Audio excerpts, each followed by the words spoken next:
Hii mradi ulianza kati ya serikali ya Uhuru Kenyatta. Na namshukuru Bwana William Ruto ambaye pia alinichangia shilingi 30,000 tukifanya kesi kwa kukamilisha hii mradi.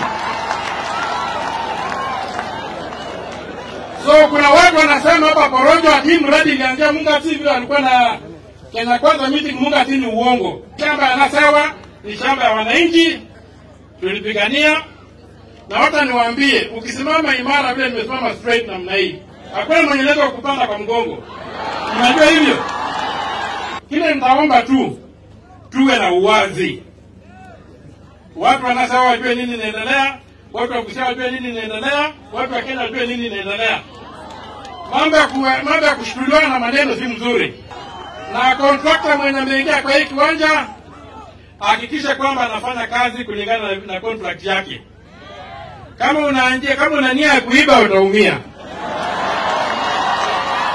Fanya kazi na kila shilingi ya serikali ambayo unapata kuingia kwa hili shamba lazima ionekane imefanya kazi. Kwa sababu za zingine miradi kama hii inatumika kuibia wananchi. Huu mradi hautatumika kuibia wananchi kama mimi ni seneta na nikiendelea kwa seneta wenu. Sitapigana na nyanguli kule nje Nairobi alafu hapa nyumbani niibiwe, hapa hapana. So kama ni contractor umetoa kandarasi hii, tafadhali hakikisha kwamba unafanya kazi kulingana na vile inatakana. Mambo ya kufanya kazi bila plan ni kutafuta kuanguka. So mimi naomba tukitoka hapa tukae chini tupate plan. Ile engineering plan, rollers plan ya hii kitu tujue kwamba hili shamba la ekari karibu 843 hili limepangiwa kutumika namna gani. Tusianza kujenga hapa alafu kesho EPZ inakuja inasema mtoe hii mliweka pale babaya msongeshe kule. Hii shamba ilikuwa gazetted. The entire 843 acres ilikuwa gazetted as an EPZ zone. Sasa naona County Aggregation Park imewekwa hapa. What is the arrangement?